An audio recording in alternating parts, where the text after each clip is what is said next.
Ladies and gentlemen, boys and girls, children of all ages. As you already know, this is Monday night, which means this is the Cooler Talk Monday with this gentleman over to my stage left, the mad scientist, Mad Mike. Boy. And while we chilling over there with Mad Mike Sports, we over here, I am your host for this show, the debonair, the interrogator, the six man, K Styles. So you already know, when we start these shows, we got 3 special words for you. Mike, what is those special words we got for them? How do we always start the show off? That real roll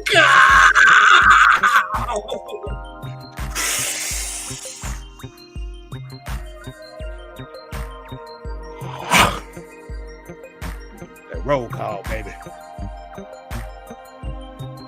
And today's roll call, we're going to give our roll call to Joseph Thornton, YMOF Jamal, Darnell Partridge, Robert Ponder, Pat Norris, our homie Marwin Johnson, Tev Sports and Gaming, Michael Walker. Not that Michael Walker. No. We got Todrick Davis. We got Noah, the professor in the building. We got D. Coleman, Jerry Bowie. We got Low Ski in the building. ATL Leo. My homie Yusuke. Bobby Boys on 3, 2 Fly. Sherman Wood. Nathan Floyd. Tonto. Okay. Appreciate you joining. That's a new name. I haven't seen that name before. Yeah, I don't remember seeing that. Prince Kell. We got the OGE from Jones, Anthony White. We got the Smoke. We got Christopher Wright. Boomer the Falcon. D. Sloan. Facebook user. That's Pam. JGC2K. That's Pam? Yeah, that's. Oh, okay. Who the be? No, I'm just.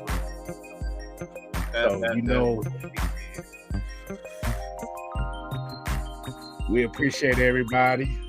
We won K Styles now, so we in the game, so we got to make sure this thing goes right.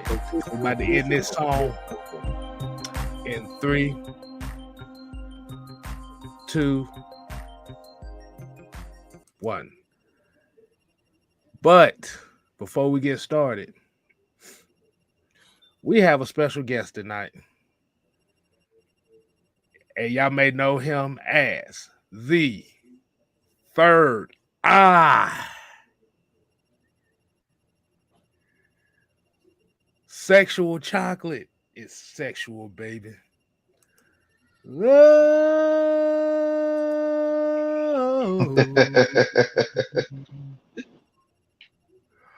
I want to give it all to you. You're right on. LT, man, what is going on, homie, man? What's that, the good people? Hey, man, shoot, let's go ahead and get this thing started, man. As we already know, Falcons defeat Detroit Lions 27-23. There was some highs, there were some lows. There were some interesting things that happened. But I want to go ahead. I want to get y'all takes on the game. What did y'all see? What was a positive in this game and what was a negative? So before we do that, we got a super chat here. We got a $5 super chat by Jamal Grant. He said, finally, mobility is back in the ATL. Falcons will be fun on Madden again since Madden 04 with Vic on the cover. Boy, you know you about to get Oh no, I'm about to get your ass. You about to get roasted, boy. no, son. We not doing this. That's a We not doing this. wrong comment. We not doing Dude, it. you don't comment that shit here. You No, we should not know better doing than this. that. We not doing this. We not fucking doing this. It's about to get started. What y'all got? What y'all got? Oh, no, I don't want to see nothing that has Fergie's name on it. So we good. So y'all want to go ahead? I'm gonna let you go ahead and kick off. Cause a lot of people don't know, the reason why we didn't have a Friday show is because we had a space that was hosted by your boy LT on Twitter during the game. So That is correct. Exactly. I mean, if anybody do have Twitter, you can always join us there on game days. You can follow me at wordplay_kid26. But to kick off, what you want to start, like, the recap of the game, the positive, negatives, what? Hey, it's up to you, man. However you want to start it, man. Man, let me tell y'all something. Well, first of all, I would say congratulations towards our backups for getting a dub in preseason. Of course, we did see our starters for the most, one drive on both sides of the ball. They looked pretty well. Offensively, what more can we say? We ran the ball well. Finally, you got the running game back in Atlanta again. I know everybody was talking about, Mariota might be moving, but I mean, I ain't gonna lie to y'all, that boy Allison was looking damn good in that backfield when he took the rock, he hit the hole, he wasn't no hesitation, he ran hard, he ran well. Williams, well, not even with Williams, just really the old line play in a sense, because years ago we couldn't even get a third and short and convert for a first down. Like, and this man Arthur Smith literally ran on our 3rd and 5, and we got the first. Like, that was a big deal to me. I don't know about y'all, but it was a big deal to me because we came from not even getting the first on 3rd and inches to was able to convert on the ground on 3rd and 5. Oh my God, I'm so sorry. I didn't expect that at all. I didn't expect Oh Lord, look like Farmer Friend that kicked LT off the goddamn thing. Damn. All right, till we get back, we gonna give our thoughts on it. Mike, since would you graciously give us your thoughts on what you took from this game?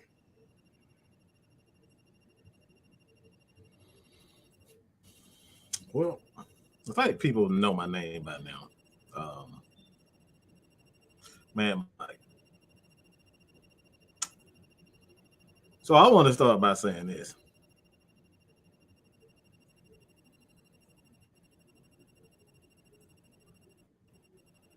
I got nothing to complain about. Got nothing to complain about. That's exactly what I wanted to see in the preseason game. Is growth, is improvement all across the board. From the coaching staff, I was more impressed with Arthur Smith than I was Dean Pease. I expect greatness from Dean Pease, but what I wasn't ready for is from what I saw from Arthur Smith. Everybody's focused on the players. Everybody focused on the O-line, the D-line, the DBs, running backs, running game. But what I was most impressed with was Arthur Smith. Arthur Smith did a great job. He did a great job of just improving, and you can tell that he's growing as a head coach. And that's if you're going to be a contender, it starts with your coaches, not the players. It starts with the coaches, because whatever the energy that the coaches have, the players are naturally gonna follow. So I was more impressed with the growth of Arthur Smith, and I kind of go into detail after this whore come and give his opinion. I know he got one of them hoes on call him. He trying to act like it was his job. First of all, well, to be as me, I could kind of give an inside track to the fans on my life. That was actually my mother calling, and these guys know, but Hoeing, don't believe nothing he's saying. He's there's a lie. My mother do have stage. Whether we joke, don't get me wrong, and don't feel, and trust me, people, I know it could be a dire situation, but my mother do have stage 2 breast cancer, so I'll be having to keep tabs, and I am her only child, so I have to get a lot of information. But with that being said, even though some of the stuff he is saying is not a lie, but I got hoes in different area codes. whatever. But that being said, we're kind of catch the tail on what you said. The coaching staff, the attitude of the coaching staff, you can tell it's trickling down on the team. I was impressed with our team so far. I think the beautiful part about our team is we have added depth towards our team. We never had that before. Probably years ago, but like in recent memory, we have paid our top guys so much money that we was neglecting having people behind them to play well. And the fact that if I'm seeing solid play for my backups, like I really feel like, like some of the guys that stood out, like EBK, like, he stood out. Like I can see him being a very pivotal piece, rotational piece. I could also say that, let's see, Malone did good. What's the safety name? I think Jalen Hawkins. Morrow. Yeah, Dean Marlowe. Dean Marlowe. He looked pretty good. I would say I think Rashawn. Keep going. I think Rashawn Evans. Uh-oh. Hey, how you doing? We can't hear a what's damn that? thing. You muted, woman. she tells you she muted. And she partying. You muted, woman. You muted. I guess you want to be muted. She's showing that they had to practice.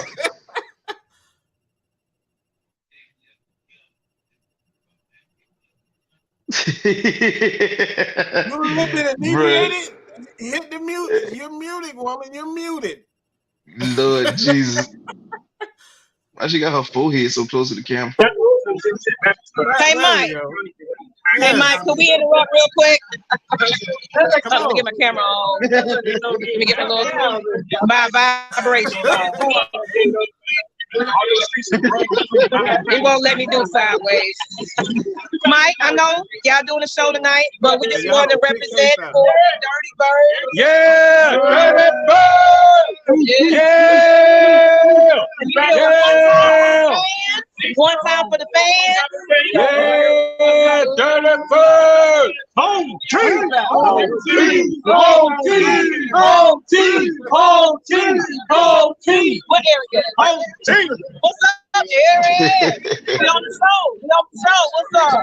What's up, Eric? How you doing? Everybody in the building. We don't want to talk no more, but guess who we got a phone number from? Jesse Tuggle.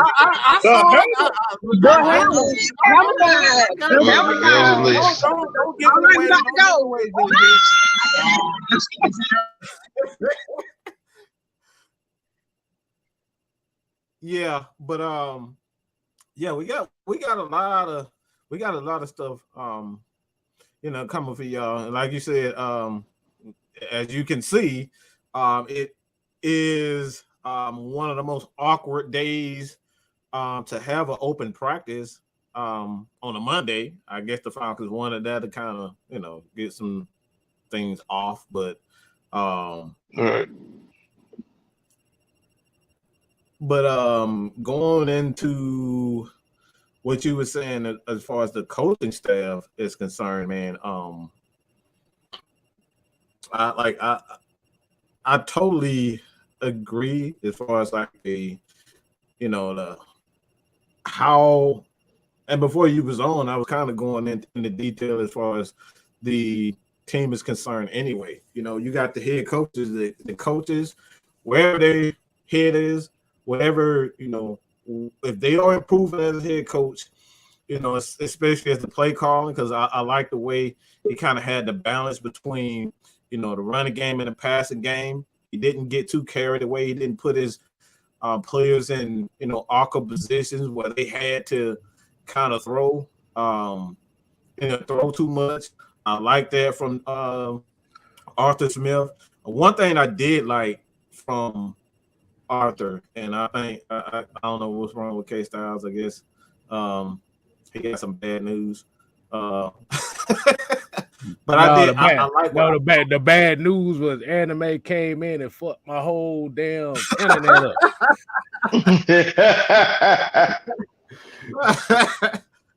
Hey man, that's we got like you'll see some real soon. You'll see some real soon. We got a lot of stuff kicking off right now. But like I was saying with the head coach, I like what I saw from Arthur. Like he didn't put his quarterbacks in harm's way, whatever, doing too much. They didn't come in and throw the ball 50 times in the game and whatnot. And I think that's one of the best things when you look at this team is that, the head coach, the play caller, the defensive play caller and DPs, these guys knew exactly what they wanted, and you saw it, play out on the field. Right. And I know the way he did was kind of messed up, but I was a little bit impressed with our return game. I guess having Avery Williams at just being our punt returner might be a big help, which we've been screaming about special teams for the longest. I think they finally trying to do something about that, which that people don't understand. Like having special teams can help a lot when it comes to like flipping the field and giving your offense good field position, so you don't have to drive from the 20 or 25 yard line every drive to get a touchdown or to get some point. So I did enjoy what Avery Williams did in that aspect. Defensively, those guys looked good collectively. Some hiccups here and there. I'm not gonna say the D line played bad. It wasn't great, but it wasn't bad. But it was an improvement from what we've been seeing. Just got to be able to like kind of monitor that run game a little more. But they did do well. I think Detroit had like 105 yards rushing, so that wasn't too bad per se. That's about 10 to 20 yards above. 15 yards above average. The average is about 85, between 85 and 100 yards is the league average. So they gave up the league average, and that's something that you always want. You want to rush more than the league average, and you want to give up. You don't want to give up that much. So we had 168 on the ground. Mm-hmm. Yes, that's beyond the league average. So like we doing our job. We doing what we're supposed to do. So y'all are telling me we are running the damn ball. Right. Like Bobby Boy said. Like Bobby Boy said, victory screech.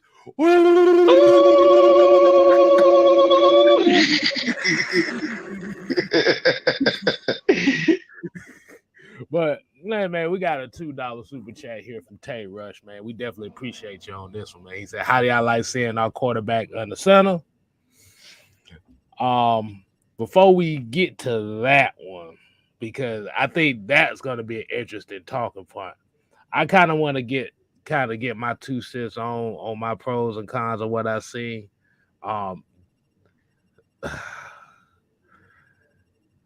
Defensively, Ebiketie and Malone have a possibility of being the real deal combo. They have a possibility. Now, as we've kind of said before, Ebiketie is more so he's the better athlete. But Malone is a lot more precise. He's a little bit more cerebral, and you kind of saw it, especially on that first touchdown that the Lions got, where Ebiketie kind of rushed upfield way too fast and lost his edge setting principles. He damn sure made up for it in that second quarter. And I definitely want to give a shout out to two other players too. And that's D. Alford and one of my homies that I wanted to see play Friday, and that's Seth Vernon. Yes, we got to see a Seth Vernon sighting. It's an awkward human being in the universe. The only person that want to see a damn punter is K-Styles. Oh man, hey, look, ain't nobody else. Hey, look, goddamn it, at least they look. Ain't nobody else talking about it. Nobody whatsoever. Nobody want. I mean, but you gotta look at it. We don't have Morstead no more. Mm-hmm. Bosch pretty much retired, so we pretty much at square one. Right. Better be excited about something. Exactly. But for real, like I said, for real though, D. Alford really showed me a lot in this game as far as just coming in and, like you said, when you think of the CFL, the Canadian Football League, 9 times out of 10 you thinking, oh, this dude ain't shit. This dude probably, okay, at best maybe practice squad player, not. But I saw a level of an attack mindset from him that's going to keep him around this team for the whole season. Mm-hmm. From the punter?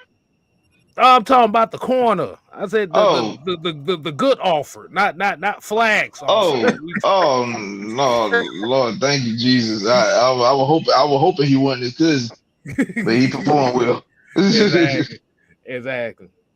But yeah, Noah did talk about. He did. Talk about it. I don't never mention Noah like that because me and him are low key on the same wavelength. It's almost like me talking about it and vice versa. I don't know why. Mm-hmm. Even Noah would tell you that. Like we think alike. I don't understand how that happened, but we good. I don't understand how that happened either, but what it is at this point. Yeah, but there was one guy that I was kind of disappointed in, but it's only just the first game. But we gotta see what he do in the next game. That's Michael Walker. Ooh. Yeah.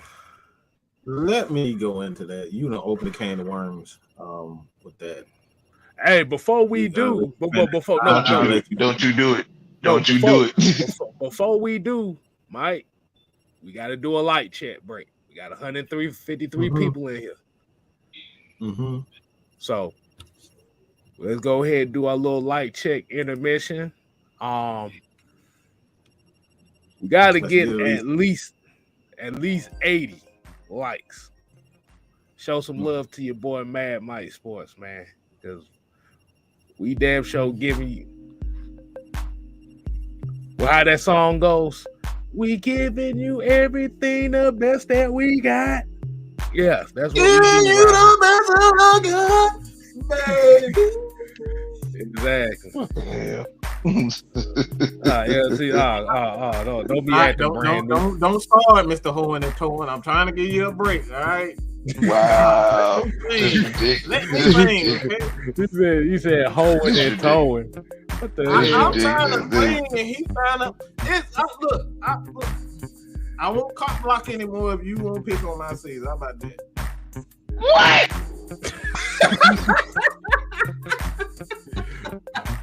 Both y'all. What is happening? What is happening here? What is I don't happening? know. I don't know. It's an intermission light break. We need about two It's more. the We need in- about that- I- that's the we inside need joke. about three People, more if lights y'all before ain't- we go ahead and continue. At least 3. We're gonna hold it hostage. Oh my God. Mike, what you got on We your at 80, end, man? 80, we right at 80. We right at 80. All right. Yeah. We definitely appreciate y'all, man. We trying to push this content out as far as getting more people to watch it. So y'all say y'all love us. Hey, show the algorithm that you love us. Ooh, yeah. But Don't lie to the people. I'm a wholesome bearded man. Yes, sir. You are. you mean wholesome, not wholesome.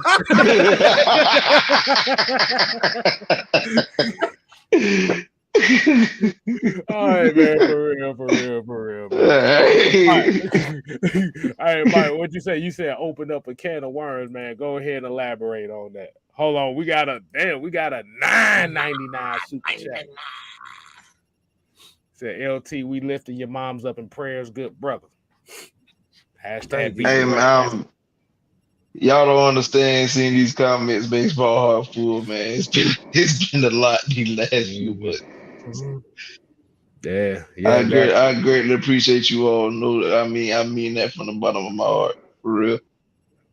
Hey man, it's all love over here at the end of the day, man. At the end of the day, we all family. People watching, people in the chat, us up here, we all family at the end of the day, man. So yeah, man, everybody got their prayers up for your moms, man.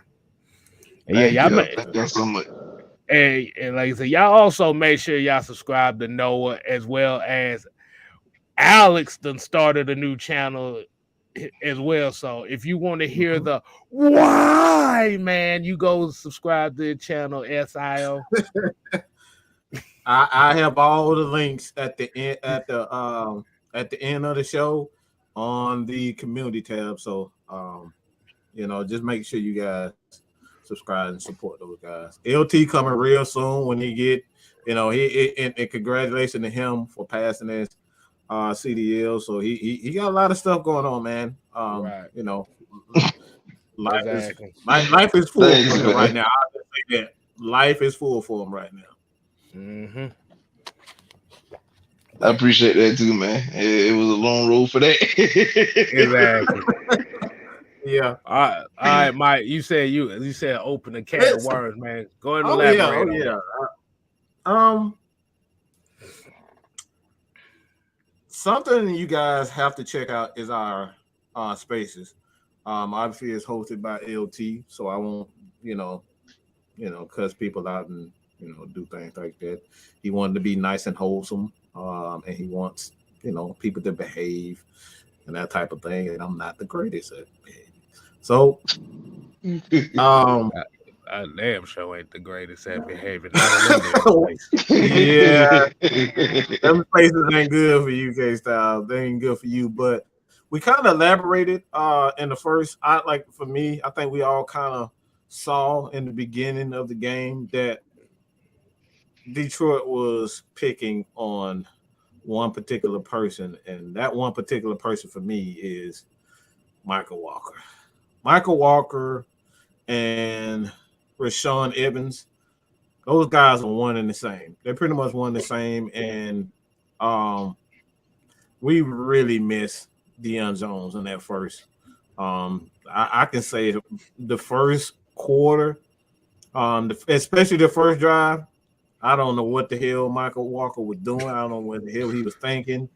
But he looked like he was out there trying to chase goddamn tomatoes or something. It's a pretty little butterfly. I don't know what the hell he was doing out there. Dude was just like I don't know what the hell he was saying. I have no idea what the hell Mike was. All he saw and he hesitated. He saw and he ran and he saw he hesitated. He was just all over the place. So for me, I got to see.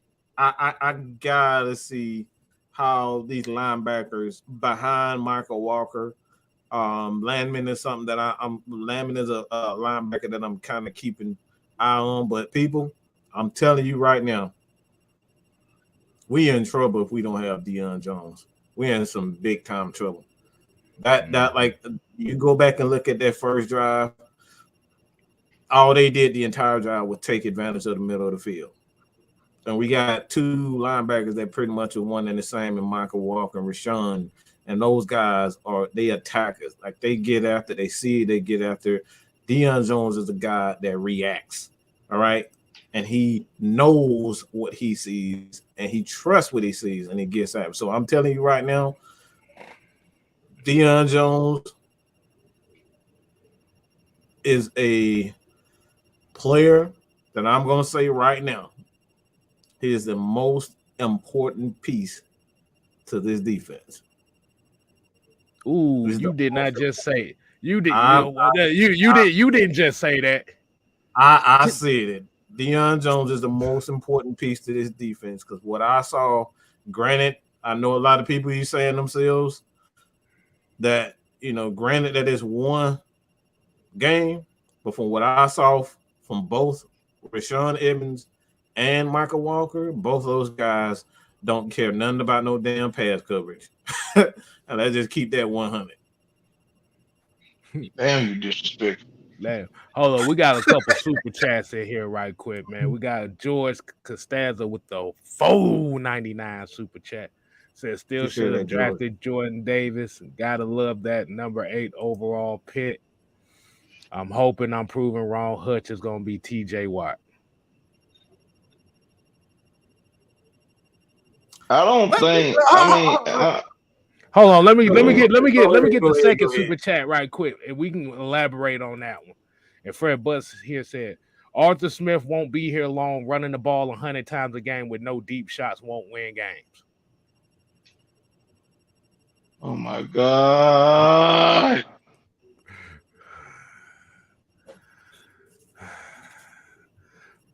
What the fuck Brady been doing for the last 2 years? Hold on, man. Hold on. What has been Tom Brady's snitch his whole career? Dinking and damn dunking. Oh, like, come on, bro. D. Coleman came with the $5 super sticker. We definitely appreciate that. And we also got another special guest that might want to chime in on this specific topic here.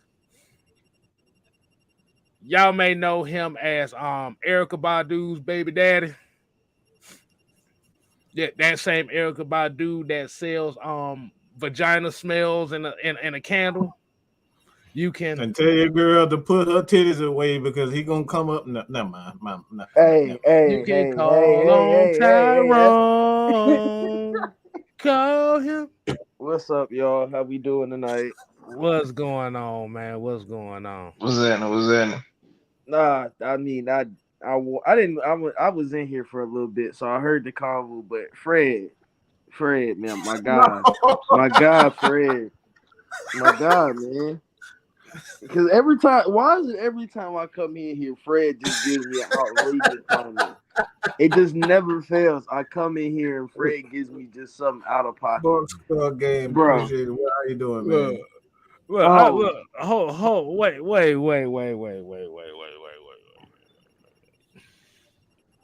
I mean, Drew Brees made a career out of dunking that bitch to Alvin Kamara, dunking that son of a gun to Darren Sproles. Like, he made a whole career. Pierre Thomas, Reggie Bush. That shit is hilarious, bro. That shit is hilarious at the end of the day, bro. Because I'm about to say, damn it, didn't we just go through a damn period of them throwing the ball 70% of the time for the last 5 years? We ain't winning My thing is, we've been screaming run the ball. We've been screaming run the ball since we lost the Super Bowl, and then we get somebody coming here and talking about taking deep shots.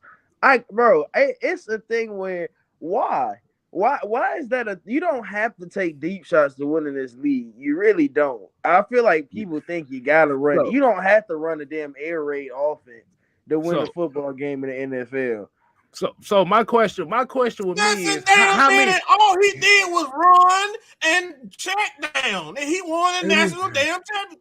Hey, look. Hold on. Wait a minute. I'm gonna put myself on mute. I'm muting my damn self. Nah, bro, don't mute yourself because we got some stuff you sound like you need to get off your damn chest. But George Costanza came with another $4.99 super. He said, "Here to support the stream." Like I said before, I love that you guys are on the hype train, but this is a 3-14 team. Drake has not impressed. Damn, 3-14. He had one game for 24 y'all. Man, what crack are y'all? Y'all on crack, bro. Like if y'all snorting that damn fentanyl, that damn cocaine that's mixed with fentanyl, y'all got to be. I mean, what the hell are y'all doing? George, thank you for the $4.99. I love you for it. All right, I appreciate it. What are we doing? So what are we doing? So how the hell do you have one catch for 24 yards and it's not impressive? What the fuck you want to do? My thing is, you want to be Sonic the Hedgehog on the damn field? What the hell are we doing, people? I got a question. How do we go from a 7-win team to a 3-win team? I'm sorry. I gotta ask that. See, here's what I'm thinking, and this is my question to Fred. How many deep shots in the hell you need this team to take? If we're talking about like later roles, that's what he's trying to do. Never mind. If you talking about First, 3 to 4, why are you in deep throat? What's happening here?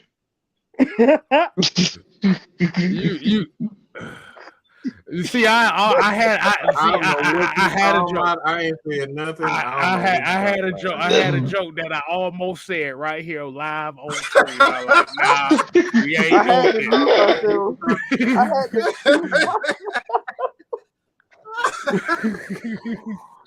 I don't know what you're talking about. He said 4 deep shots. I like, damn. I'm like, brother, you do realize that when we're talking about deep shots, the NFL look at deep passes as 20 plus yards. Now, if you're talking about the 40 plus yard category, ain't no way in hell this offense is going to be throwing no 40-yard bombs 6 to 10 times a game. Man said 3-14, bro. Hey, I love it. We won 7 games last year. Look, worst roster. But we ain't even gonna talk about last year. We, like I said, he said 3-14. We got it right here. We got it right here, stamped, collected, and all that right there. I know ATM in the comments. ATM, go ahead and get your receipt. What? But like I said, damn it, man, I lost my damn train of thought, man. But okay, here we go. Hold on. Bro, it's too early. Okay. And y'all motherfuckers wait till we get to the season before you start saying stuff like this. See, here's the thing. Here's the thing. And this is where we kind of had this discussion before. We came from an offense that was predicated on throwing the ball 15 plus yards at least 10 to 12 times a game. With Julio, with Calvin Ridley, Dirk Cutter, Farmer Friend. Yeah, that got us nowhere. Not Farmer Friend, though. Farmer Friend, bro. Farmer Friend. Yeah, like you said, every time he called plays, they be looking at him in the huddle like, huh? The fuck you call that for? Like I said, the formula in the NFL as far as teams consistently winning isn't always predicated on taking 6 to 10 deep shots a game. The only way the deep shot is effective is if your running game is effective. Hence the term run the damn ball.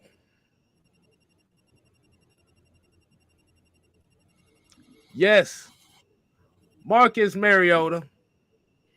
Oh yeah. Oh, and here's the other thing too that we gonna talk about this because I it is something that kind of bugged me a little bit. I heard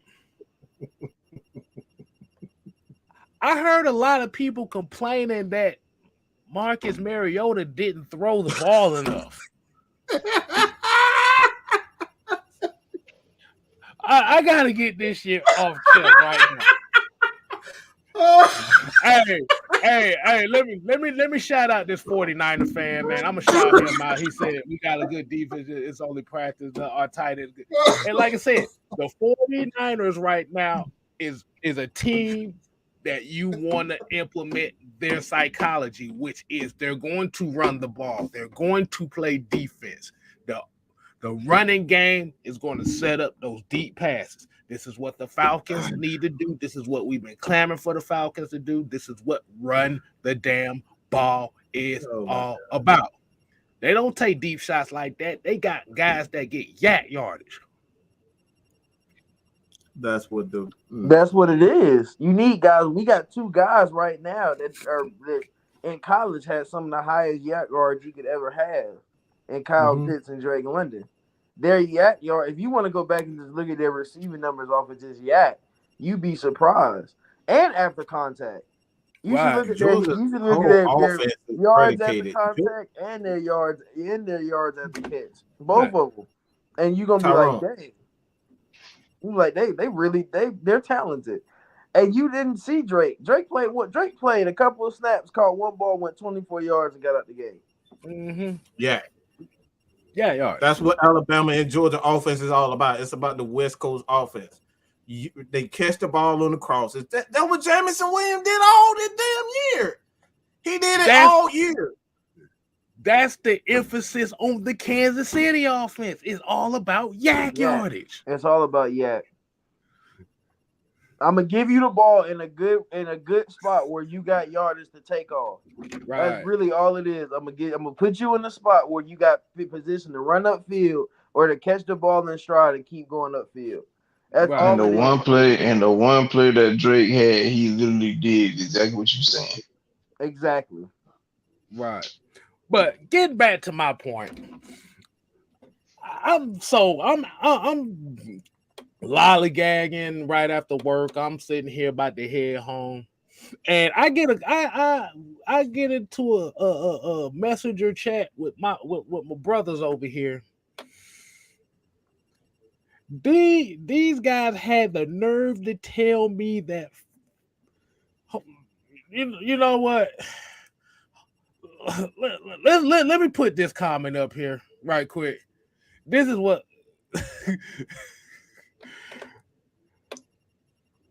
and I love this dude. I really like I said, we're not attacking Robert Bennett, but the first part of it is kind of what I want to talk about with the one read and takeoff.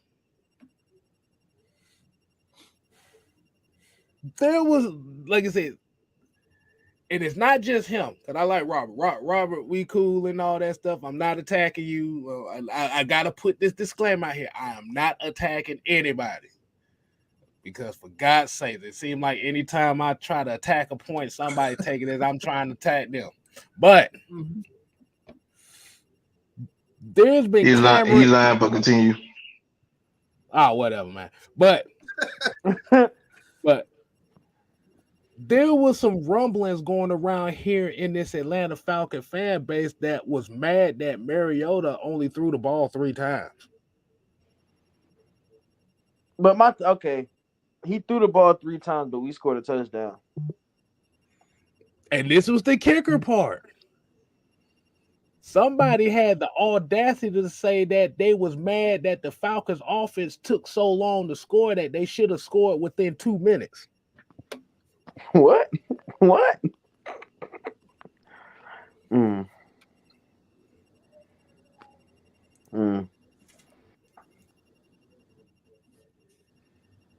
That was my exact face when I seen that.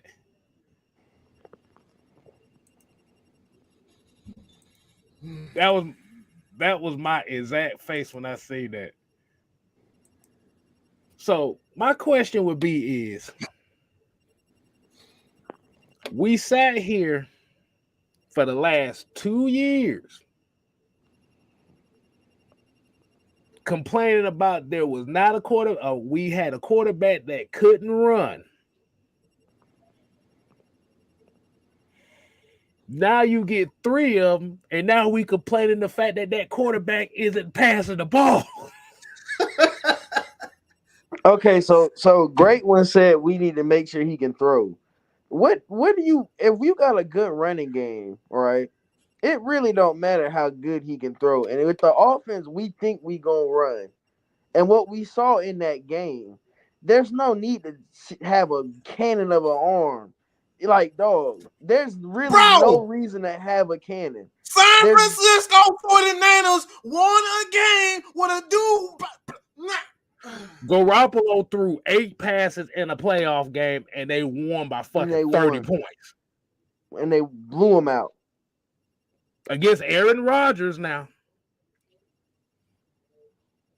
You don't have to throw the ball to win football games.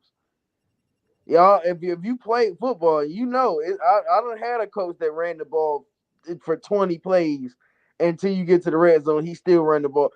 It's some drives where I done seen people run the ball about 26 times, and we scored a touchdown at the end of it. And you still in the lead, and we almost in the second quarter. We almost at the end of the first quarter by the end of your possession. So I mean, we can play the clock game when you do that. Football is not supposed to be fast paced. It is supposed to be a grind game. It is a grind game. It is a game of strength. It is a game of knowledge. It is not supposed to be we gonna throw the ball on a streak and score a touchdown in 2 minutes. They gonna score. It's supposed to be back and forth. This is not tennis. This is football. You're not gonna score in 2 minutes every possession you get the ball. That's just not gonna happen. It's people that it's literally strategy. It is a strategy game. That's not gonna happen. Bro, Devon said Mac Jones won't beat the Buffalo Bills throwing 3 passes. Yep. I watched that game live. Couldn't even throw the ball. 3 passes. So with all the evidence of you not having to run, I mean, for you to pass the ball as many times as possible, and folks are winning football games, important football games, may I add, why do we still believe that we have to launch it 70 times a game? That is crazy. And not only that, you're tiring out your QB.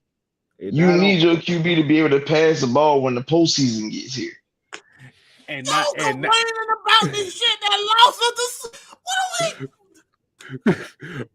We're complaining about look. We lost the damn championship because we didn't run the damn ball, and then y'all motherfuckers. Man, look. I'm gonna say some people are literally complaining about the quarterback being the quarterback that they want. Think about that for a second. But Jew here said got a good point. Mike, put your head back on now. You already received. Take a swig of water. If you got some water, take a swig of water right quick. He already received now. You can't be stressing that anymore. I'm about to say y'all gonna fuck around. It's gonna be gone anyway. I ain't worried about it. Y'all gonna see Mike out here looking like Sherman Helmsley out here. Y'all keep stressing his ass out. But no, like what's the movie? Oh my God, what's the name of that show? Like George Jefferson. That's what he gonna look like. He gonna have that. Damn. Moving on up to the east side. Y'all gonna stress that man out. Y'all need to stop. In the sky, no hairline to see. No, I can't do it, man. I can't do this. No. This is asinine. We really complaining about the shit that we want to do the thing that lost us the Super Bowl. Look. Jew Talk Sports here said, man, shout out to Jew, man. 1/3 of the heavy hitters, man. He said being cute cost the Chiefs the AFC Championship game last year, and being cute cost the Cincinnati Bengals the Super Bowl last year. Can I, Mike? I want you to tell the world what you told us. I want you to tell the world what you told us why people was upset with Mariota this past weekend. I got several comments stating that they were mad because Marcus Mariota was successful. Wait, they what? Really mad. They really mad because the dude scored a touchdown and on the opening drive. Wait. You wasn't impressed because you wasn't impressed with how he scored, even though he was the one that scored on the opening drive after the defense. So sunny day. You know what's crazy to me? Everybody loves them. Tell me, baby, can you stand the rain? Make it make sense. I feel like we ask everybody. Well, I wouldn't say everybody in this fan base, but every time Cam Newton became a free agent, we had people. Oh my God, we need to go and get Cam. Oh my God, we need to go and get Cam. Cam is the GOAT. Cam's Superman. Cam can run the ball. Matt Ryan can't run the ball. We need to go get Cam. But then you get a mobile quarterback, and you get Marcus Mariota, and you get a guy that can run the ball. And now, oh man, why is he not throwing it enough? Oh, he you gotta throw the ball. Like, so I want to. If Cam was here, would y'all have the same complaint, or is this because it's Marcus Mariota and it's not Cam Newton? I'm just asking. I'm gonna ask that question. See, but the problem is even if you ask that question, it's not gonna get answered the way you want to, because if they answer the question in the way that that they really want to answer, it's gonna make them sound dumber than what they already sound like. But yeah, like Noah said, but they wanted a mobile quarterback. And this is the thing between Mariota and Desmond Ritter. Desmond Ritter got work to do. But if y'all watch that space that we had Friday, LT said one of the major things in there about Ritter. It wasn't necessarily he was the best quarterback out there. It was the fact that this guy, through adverse situations, whether him got defenders beelining towards him, his willingness to stay in the pocket to throw the football. The fact that he threw an interception, which was a bad interception, by the way, which luckily got called back because of a roughing the passer call, and continued to be a quarterback afterwards.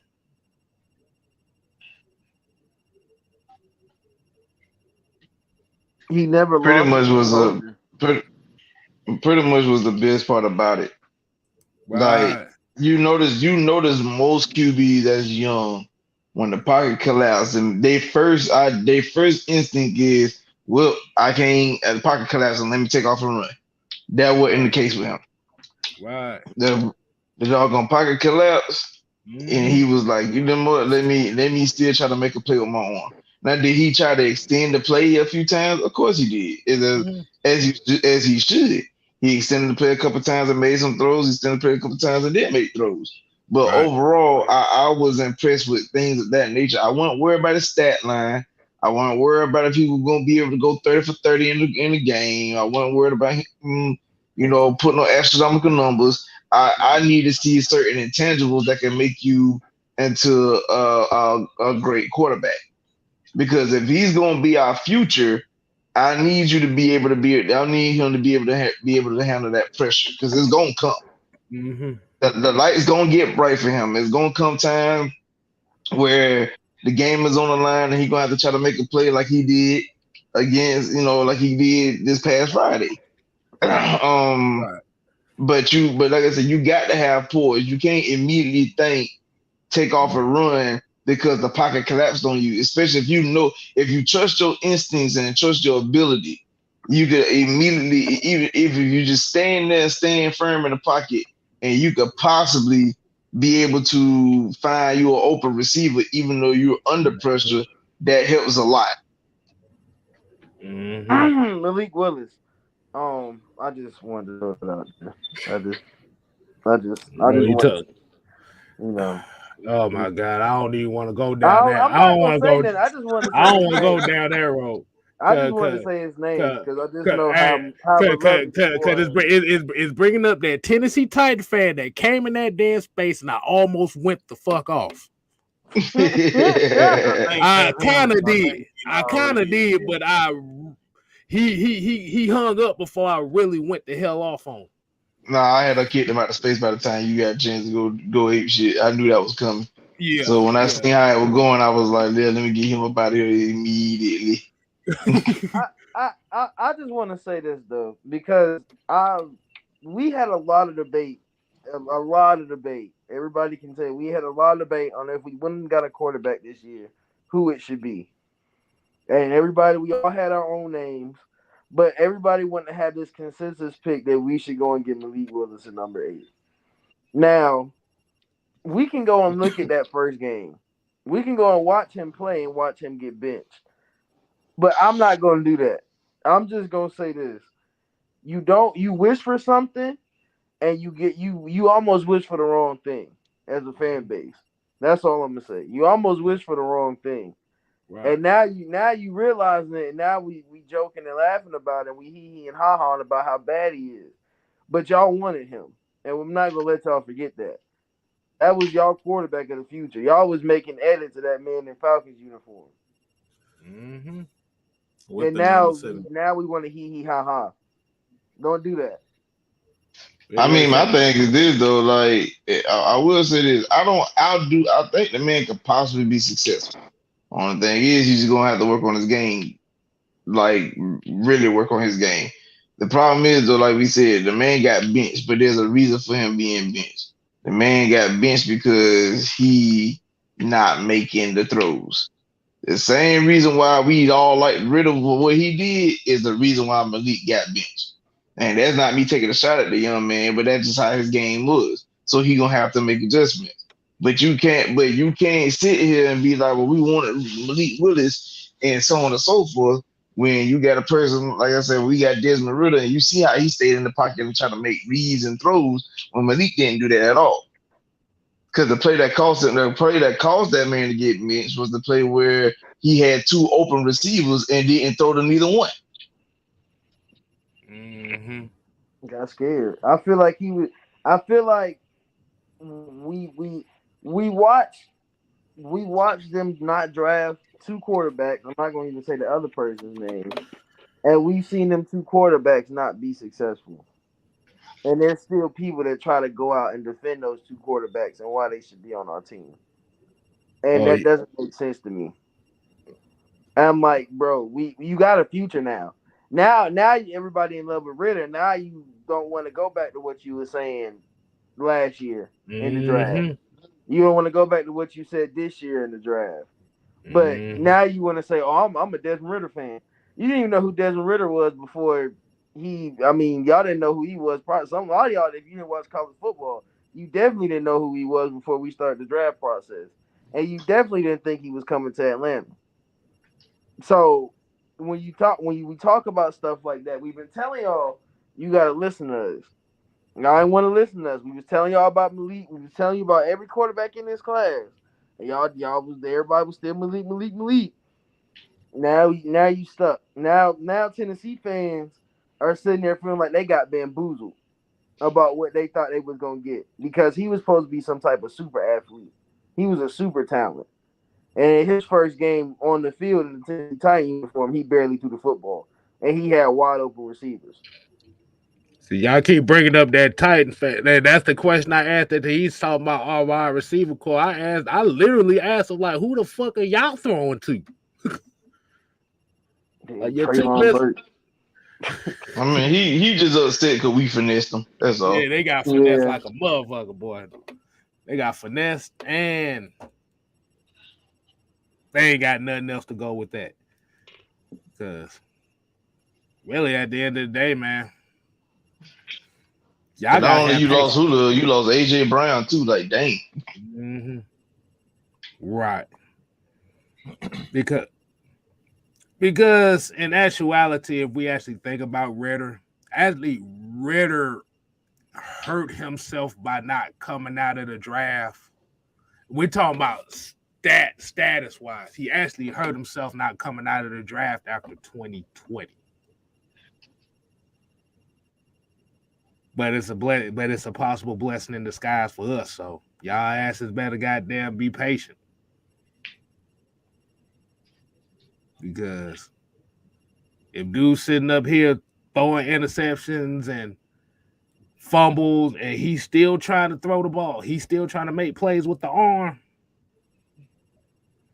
You know, but I'm glad you mentioned that because one of the most impressive part of that game by him was the fact that the receivers were dropping some damn good passes that he was throwing. I'm not even gonna lie. Like they were literally dropping his passes, and then Geronimo Allison. Yeah, Felipe had a crucial one. Hesse had another one. Right. And another tight end, he dropped one, number 41, he dropped one that he could have had. But what I'm saying is, even though those was incompletions, his confidence level never wavered. That's a plus to have in a rookie. The fact that his confidence did not waver in those situations, well, most folks, that's when people really get the happy hands, really get the happy feet. Man, I want to throw him to him, but he dropped the last couple passes I threw to him. You know what helped Ritter with that? And this is gonna be the college football fan come out of me. Who was if you know any wide receiver at Cincinnati, raise your hand right now. Well, y'all two got y'all cameras on. If you knew any wide receiver at any point of Desmond Ritter's career at Cincinnati, raise your hand. Oh, you talking to us too? Yeah, y'all two. Oh, there's only one. Only one. Only one. I said, who was a wide receiver you heard Desmond Ritter play with? Only name you hear is Alec Pierce. That's it. So if you want to go back and look at all of his film in Cincinnati, look at how many drop passes he had and how many times he still threw to those guys. Look at how many drop and just wide open passes, wide open RPO plays, swing passes, wide open, just dropping them. Only person he had was Alec Pierce.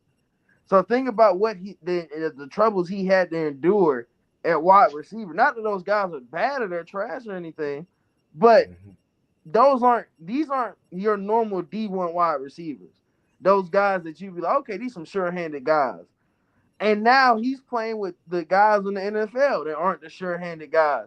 And that's not really breaking his confidence because he done dealt with that before. He done seen people drop good passes. He had some great throws in college that got dropped.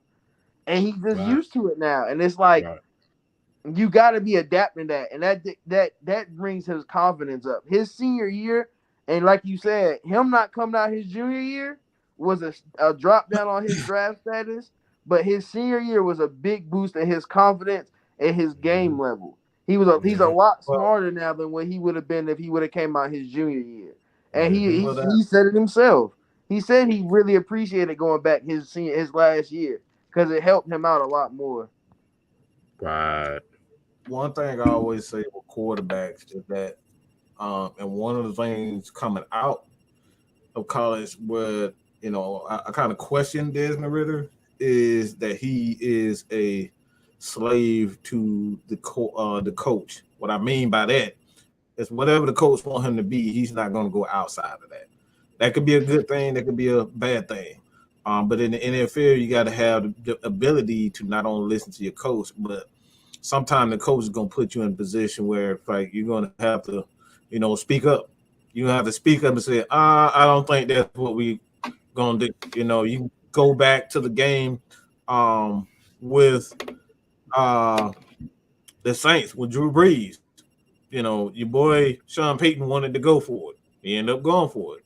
Drew Brees didn't necessarily want that to happen. And guess what happened? They fucked it up. and end up, try to blame the defense, blame the refs and all that type of stuff. But like you go back to Matt Ryan in the Super Bowl, again, one of those situations where you have to, all right, Matt, I need you to say, hell no, we're not gonna throw this damn ball. I'm gonna sit on this bitch, or I'm gonna sit on it, get a penalty, or we're gonna force the coach to call a timeout. That's the thing that I see in Desmond Ritter in college. I saw in college that he was way too, dependent, and he didn't voice his opinion as far as the offense is concerned at Cincinnati. He was a slave to the system. So what I like about him now is that he has that ability when the coach calls certain things, he can use his legs to move around, ad lib, and kind of make plays, extend plays. I told these guys in the space, he reminds me of Russell Wilson. He plays so much like Russell Wilson. It's scary because he's not looking to just run the ball. Russ is using his legs to buy time to extend the play so his wide receivers can get down open. That's why Bernhardt ended up catching the ball towards the end at the end of the game for the game winners, because he got outside the pocket. He got it was inside pressure. He moved to the right side, bought a little bit of time. Bernhardt, he was back towards the end zone, came back up to catch the ball. He came back for the play. So these are the things that Desmond Ritter can do, is that he can extend plays when the play is different. If let's just say, all right, the coach calls a dig route to a receiver. Well, if the dig route is covered, well, guess what? He can extend the play, and you can have exactly what the Seattle offense. A lot of those touchdowns to like DK Metcalf, Lockett, and those guys, they caught touchdowns because Russ was extending plays.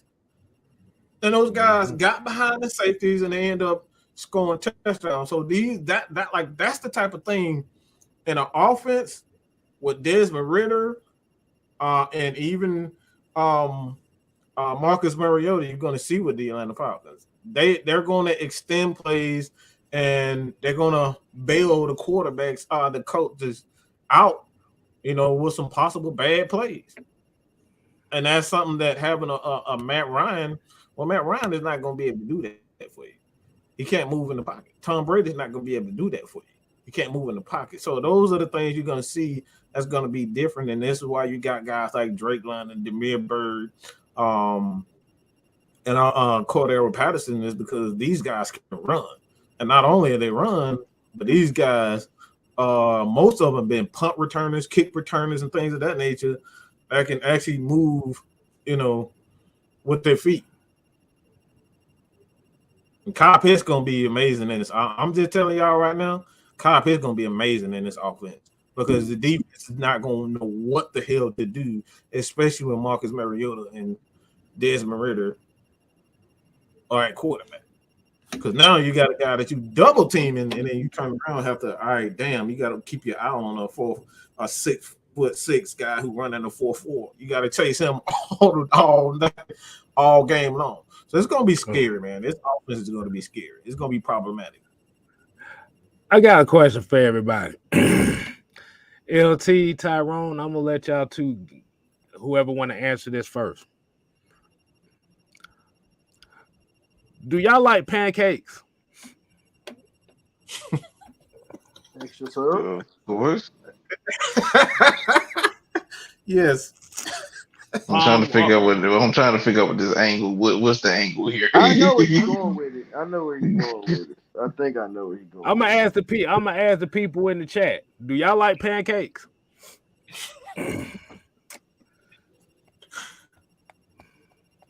Now, the reason why I'm asking why do y'all love pancakes is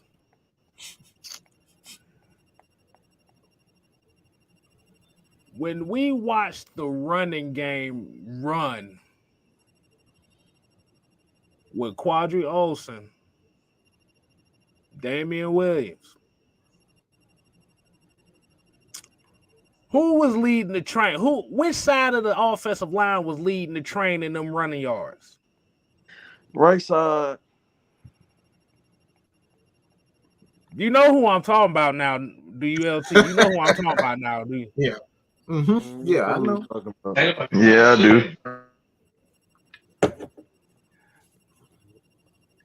I about to say, boy, Caleb McGarry, boy, he was a big he had an all you can eat coupon at IHOP that game because he damn sure was pancaking the shit out of Charles Harris ass, boy. I'm telling you. Did not tell. I've been telling people that the entire season, this offense is catered to Caleb McGarry, Chris Lindstrom, Mayfield, Jake Matthews. These guys are. This is a perfect offense for them. But the way that you're going to help these guys in pass protection is what, TJ?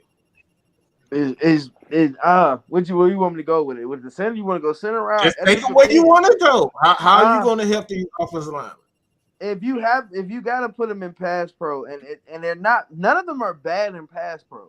I feel like everybody's giving this thing where they're bad in pass pro. No, get the ball out quicker, make a quicker decision. Get these guys able. These guys are maulers. They like putting their hands on people. You can't let them sit there and try to be the. I can't hold you. I can't put my hands on you and push you down the field. I got to put my hands on you and let you try to move me back and I got to move around with your body. That's not what they want to do. They want to hit people and they want to throw them. They like he said, McGarry was out there eating IHOP pancakes all night. So I mean that first drive, he just had a good field day. He just ate. He just was eating all he wanted to. So you got to think if you're gonna put them in pass pro, you gotta make it quick. It has to be quick. And if you want to have long development deep shot plays, make sure it's gonna be boot act. I feel like a lot of our deep shot plays will be a lot of boot action. We saw a lot of boot action, and a lot of people weren't paying attention to that. That boot action, what that does for your O line, we call it Jimmy or Lucy. It's like you reach blocking and you going around, and all the quarterback does is just all you gotta do is run your man all the way down the field, and the quarterback he ain't got to worry about getting touched. So now you're gonna like Russell Wilson play. If when y'all watch Russell Wilson on them deep action PA boots, and y'all everybody first off, all of y'all play Madden, so y'all know PA boot over. Y'all all know the play. Y'all know when you boot and you got that deep post shot. All that does for your O line is literally when you run, all they doing is turn their man to go the other way. They acting like it's a sweep play. And they sweeping to that side, and all they got to do, and your quarterback has basically a good pocket. He should have a pocket outside of the O line. So it's gonna take us. They're gonna get better, of course. Jake Matthews is one of the best pass blocking left tackles you can have, and you got Lindstrom and McGarry. Literally, your only three you gonna miss. I've been saying this all off season. Your only three you really are worried about is your right tackle, your left guard, and your center. And those three spots look like they got addressed over the offseason. And so now and it's really only position. I really only think there's two position battles. Nobody's beating McGarry at that right tackle spot. That boy, he did something this offseason. I don't know what he did. He got his mind right. He must have went into the mountains. He looked like a lumberjack when he came in there in the beginning of the game. So he had a good offseason. He looks healthy. He looks really good. That's not a position battle. Your center, now this is weird because on the roster, they have Dolman and Hennessy in the one slot. I don't know if you looked at the roster, they're both in the one slot. It just says Matt Hennessy or Drew Dolman. So I don't know. I've been a Dolman fan. Dolman disappointed me this game. I've been a Hennessy fan. Hennessy didn't disappoint me this game. Hennessy had a really good first drive. And they both had really good. They are the same person, but with two different bodies. I'll put it like that. They play exactly the same. They just in two different bodies. And so now you got to figure out which one can evolve faster.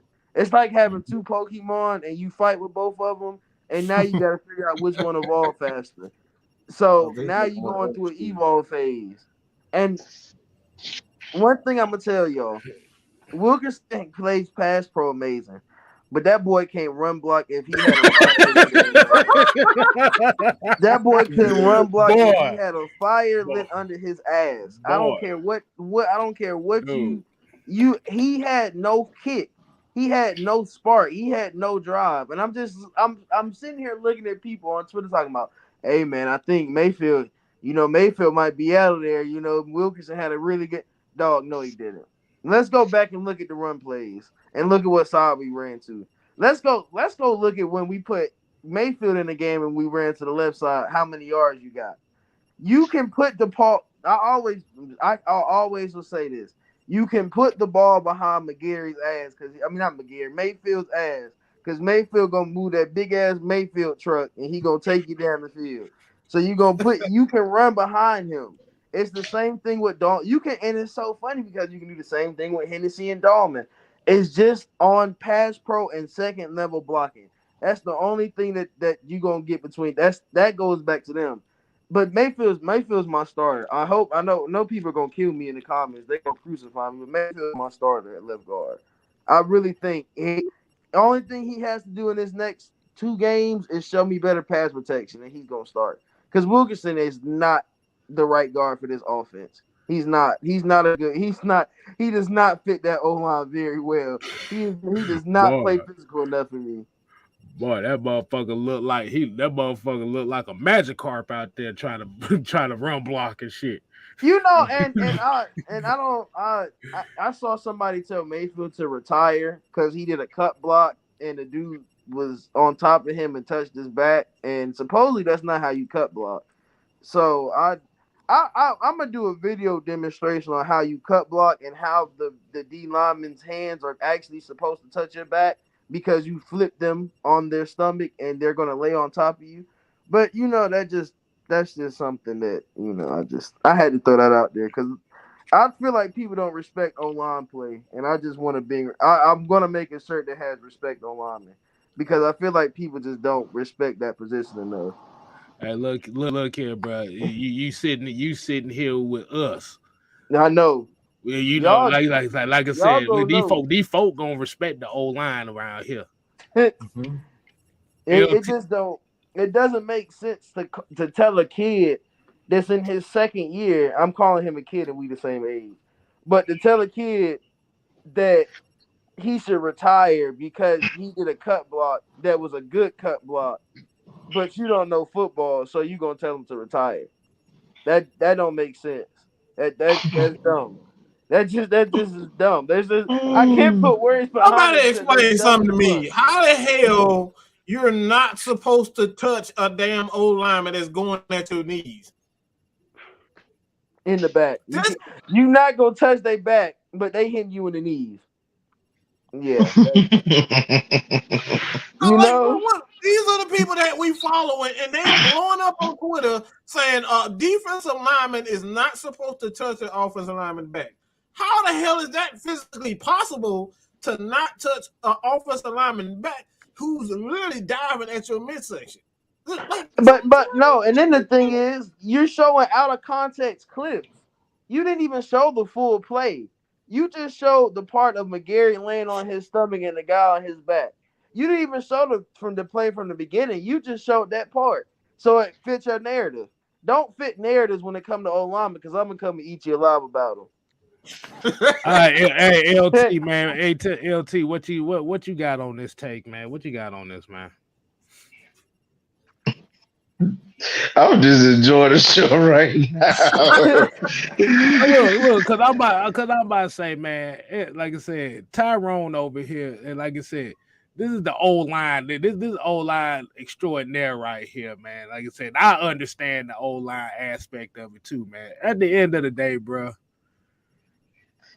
I'm gonna say this. Look, I'm gonna say this. Let me.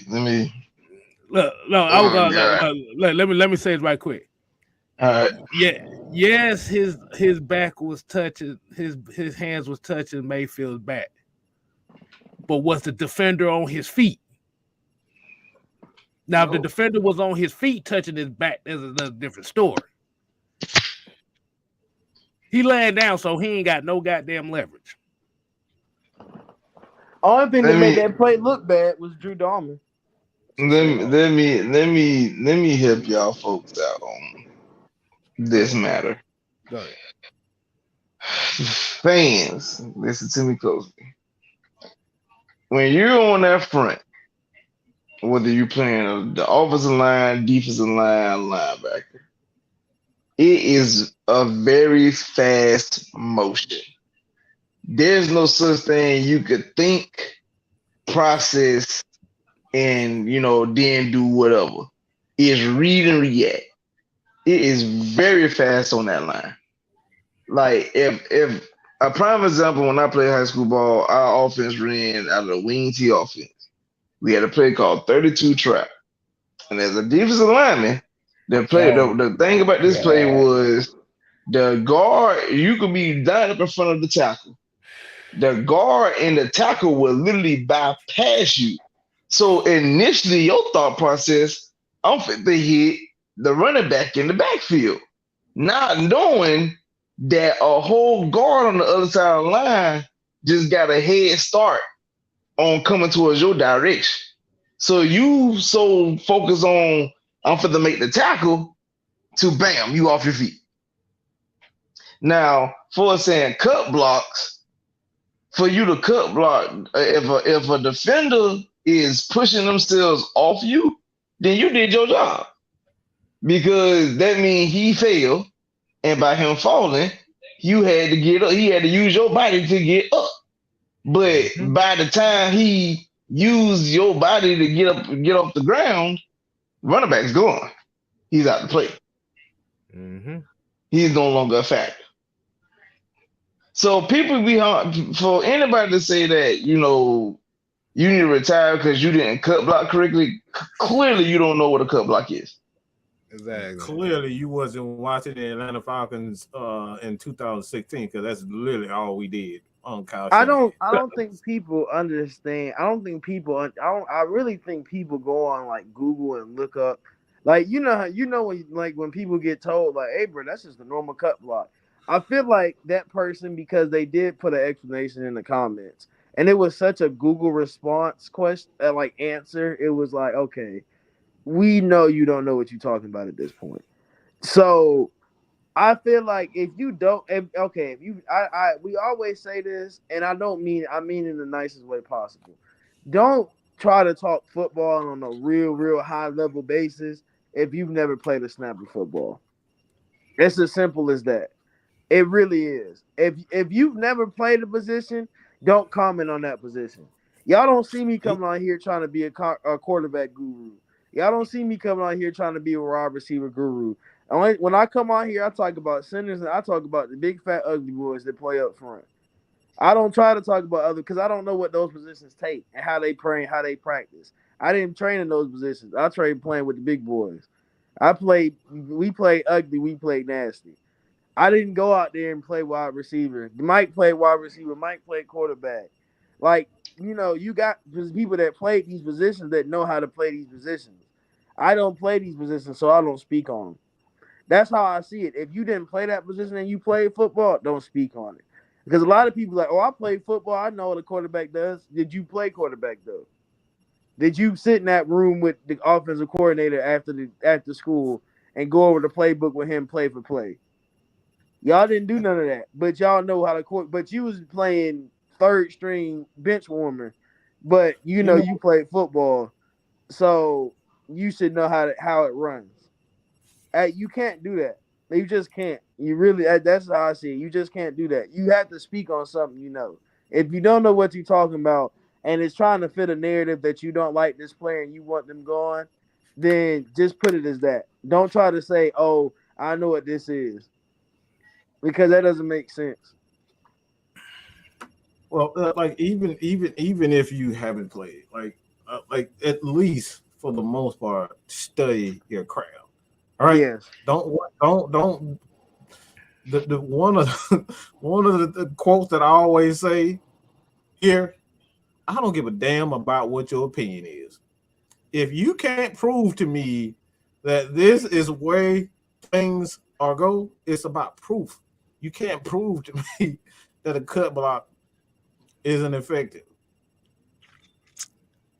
A cut block done the correct way, it can be effective. Mm-hmm. And you physically have to touch guys. So a cut block is not something that's a lot of people don't like them because obviously you go on that guy's knees and whatnot, and like I understand why people don't like them, but there's a reason why Kyle Shanahan and Mike Shanahan and Mark Munchak, all these guys have been doing this for years, for decades, because it's effective. I'll put it like this: if you feel like a cut block is dirty, really, I'll tell you where they tell us to aim. So when you're told how to cut block, when I first learned how to cut block, it was in high school. You're told to aim for the hip to the knee. Mm-hmm. You're not supposed to aim at the knee. It's supposed to be at the hip first. It's supposed to be at the hip and the knee. It's supposed to be in that thigh area. So it's not really a dirty block. What it is, it hits somebody so low, or if you have a lot of linemen do it because we fat and lazy and we already in the 3-point, we can't breathe. It's the 10th play of the drive, and you calling the cut block. I just throw my body at you. I just throw my body at your legs. That's why it seems so dirty. It's not a dirty play because when it's ran in the beginning of the game, I'm not going to do that. I got energy. You know, I'm breathing. I got, we done had a good warm up. I can come hit you in your hip and we can drive you that way. But now when I'm tired, we down all the way. Bro, it's the fourth quarter. It's the 10th play. Like I said, I'm hot. I got these shoulder pads on. I got a helmet on. We done had 10 plays. We done ran the ball all 10 plays. We done had to we done made good yardage, but I'm tired. We ain't took no timeouts, no water breaks. We still moving. Now, when I cut block you at this point, you just gonna get a fat body laying across your Achilles. Exactly. So that's why it seems so dirty. It's not a dirty move. It's just we fat. That's all. We fat. It just gonna look dirty no matter what. I mean, even though I ain't no small person, but you ever had a true fat ass following you? That is not fun. I remember, bro. I think I sprained my ankle the worst way possible. I had this like 300-pound dude try to cut block me, and I didn't see it coming. It fell right on me. The whole ankle just almost felt like it snapped. But it's just, bro. This fourth quarter, we at the end of the game, we blown him out. He ain't care no more. He's like, fuck it. He just threw his body out there and landed right on my ankle. So I want to. It's not a dirty play. It's just fat people in a tight area laying down. That's really all it is, and it trip people up. There's a lot of that. You know what? If a whole old line cuts block, you could literally almost take a whole front seven blitzing, because that's everybody on the old line about 6'6", and they all laying diagonal. You look, Yeah. because I know what this view done with cut block, but. You're supposed to, and as a D lineman, when you see it happening, you're supposed to smack the dude on his stomach and step over him. But it's the way you see it. I can't really explain it better than me showing you how to do it. So it's a bad block. I mean, it worked. It's effective. If I want to move the ball upfield and you keep getting upfield, Grady Jarrett got cut block probably since he's been in goddamn Pee Wee football. Playing football. Since he was playing Pee Wee football. I've been getting cut blocks when I was playing from my Pee Wee football days to my days to I finished playing high school. I got cut blocked. Bro, it won't happen. You big, you play D tackle, you got a kid that's I was always a bigger kid, but you got a kid that's smaller than you. What he gonna do? He don't want to go one-on-one with you. He ain't gonna touch you. What he gonna do? He gonna dive at your legs. That's just what it is. It's an effective move. And you just hit on something too. I was just about to say.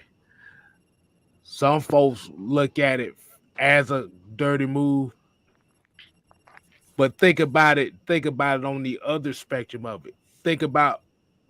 Want y'all to think about y'all being a runner of the football, and you got one of these little ass corners out here trying to take your damn knees out. Bro. Yep. Is it a dirty move then? Yeah. You want him to make that type of plays. You want AJ to go and grab a dude when he coming around the edge by his knees because it's gonna stop the play. Right. So at the end of the day, man, shoot, a block is a goddamn block. Hey, y'all don't. Hey, LT, you better tell them. You better tell them what happens in them them scrummels and them pile ups that go. You better tell them. Them pile ups. y'all better tell them pile up. Y'all think a cut block is dirty? Wait till y'all get in a pile up. Nah, Bruh, y'all especially on think the cut fumble. block is dirty. Wait till I would never. I always tell you. I've told y'all this a couple of times. But I don't think I've told y'all doing the show. I had a key. I was playing. I was like 11 or 12. We was playing 11. I was playing like 11 or 12 football. And we went and played St. Pius X. And if y'all know what that's at, it's up in North Georgia. So we were not St. Pius X, it's another school, but it's like Martha or something. It's what's the white lady? It's her name, but it's not her school. That old southern white lady chef, Mary, something like that. But it was a little Mary kid. Sanger? What is her name? It was the one that said the N-word. I cannot think of her name. It's about 45 million She white from ladies that Savannah. done said the I know the Travis Right. I'm talking about. She from Savannah. But it's a little school up in North Georgia. It's a private school. So we going to play. Mind you, this is a public league, but we play in a private school. So we start playing, and I kept feeling something touch me in the stomach, and I'm like, bro, what has hit me in my stomach? And so like I'm like, okay, something keep hitting me because it kept getting like I got sore after a while, and I was like, bro, ain't no way. And so I looked, and then he caught me one good time. He caught me right in my rib cage. Like I had just snapped the ball. I came up and he caught me right in my rib cage with a side uppercut. And I mean, he just cleaned my whole. I mean, I couldn't breathe, bro. And that's what you get in there. You get people that punch. You get people that swing. I used to slap kids. So I mean, we used to it get nasty. So it's a lot more hand play. It's a lot more everything. So I don't know. It depends. You got to get used to it. Boy, you get them. Hey, get them ankles twisted. You get punched in the dick. Motherfucker be biting on their fingers and shit. Hey, them motherfuckers be trying to get that scrumble, but we got a $4.99 super chat. George Costanza came with another one. He said, "Got to donate. Let know the news story today. Sonic is bringing back the pickle juice slushy. That's some nasty shit. So, Y'all sure they ain't done. It might be. Lord, man. And on that note, man, Jordan, I hate you right about now. What the hell? on that, nah, I'm good on that, bro. Pickle juice slushy? That just sounds absolutely disgusting. Damn. Who the hell? Who would eat that? That's my thing. I don't know, but man, on that note, man, we're gonna go ahead and wind the damn show down for the night, man. Oh my god. But we're gonna do this right. So we definitely appreciate everybody tuning into the Cooler Talk Monday. As today you have been blessed with the knowledge, not only from Mad Mike Sports, not only from 6-Man K Styles, but you've been blessed with knowledge from LT and Call on Tyrone. So we definitely appreciate. Oh my god. See, on that pregnant diet. That's funny though. Oh my god, really? Oh man. Hide your wife, hide your kids. Hide your wife, hide your kids. Hide your daughter, hide your wife, because LT is on the crowd and he's going to. Wait a minute now.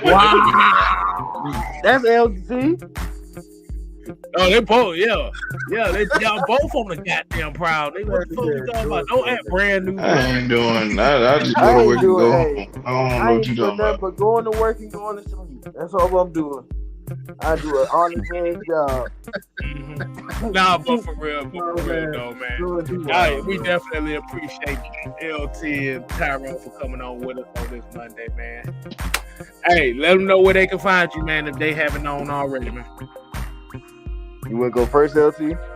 I got you. Well, you know, again, man, I hold spaces on game days on Twitter. You can find me on Twitter at wordplay_kid26.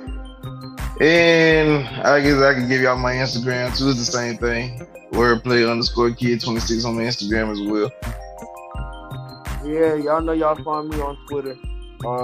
That's really just Twitter. That's really all I'm on. So at Call On Tyrone ATL and follow Feeder at Feeder_SP. That's all I got. Hey man, you already know who the hell the unholy alliance is, man. Because at the end of the day, we 30 deep. What Big Chauncey say? We pray for you. We don't pray on you. Unless you piss us off. Then there's another story. So, y'all make sure y'all tune in tomorrow for the 6-man convo. We might continue this conversation. We might have another conversation. So y'all make sure y'all go ahead and leave y'all questions in the comment section. You hit everybody up. You give them questions.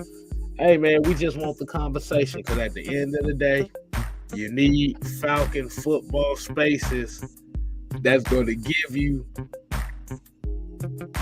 not only positivity, but it's willing to teach you the small, intricate details of the game, if you don't know that.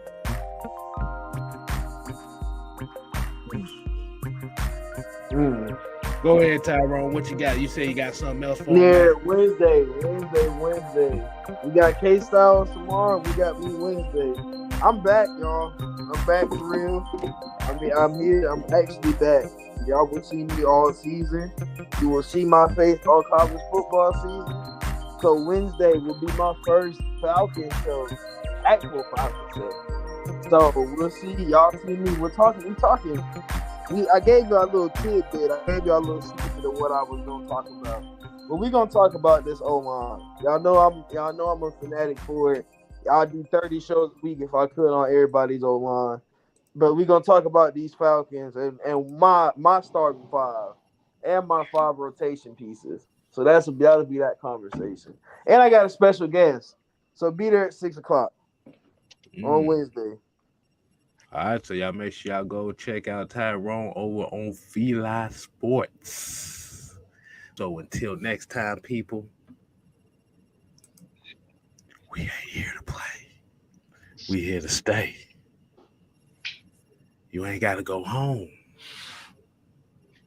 But your mama got to get the hell up out of here. Damn, not a mom. Why they mama? Damn. Man, everybody love mamas.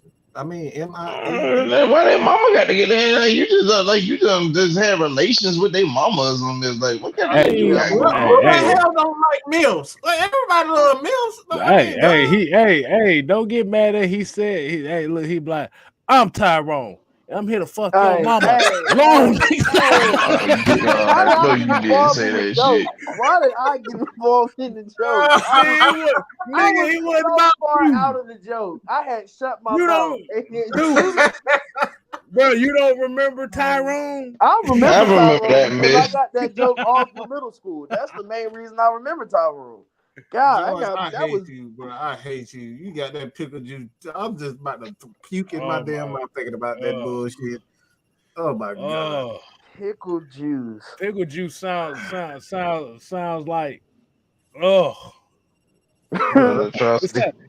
sounds like trying to. You know what? No, I'm not even gonna make that joke. Don't even do it. Oh no. I need to stay monetized, bro. No. We're not doing it. Until next time, deuces. Oh my god.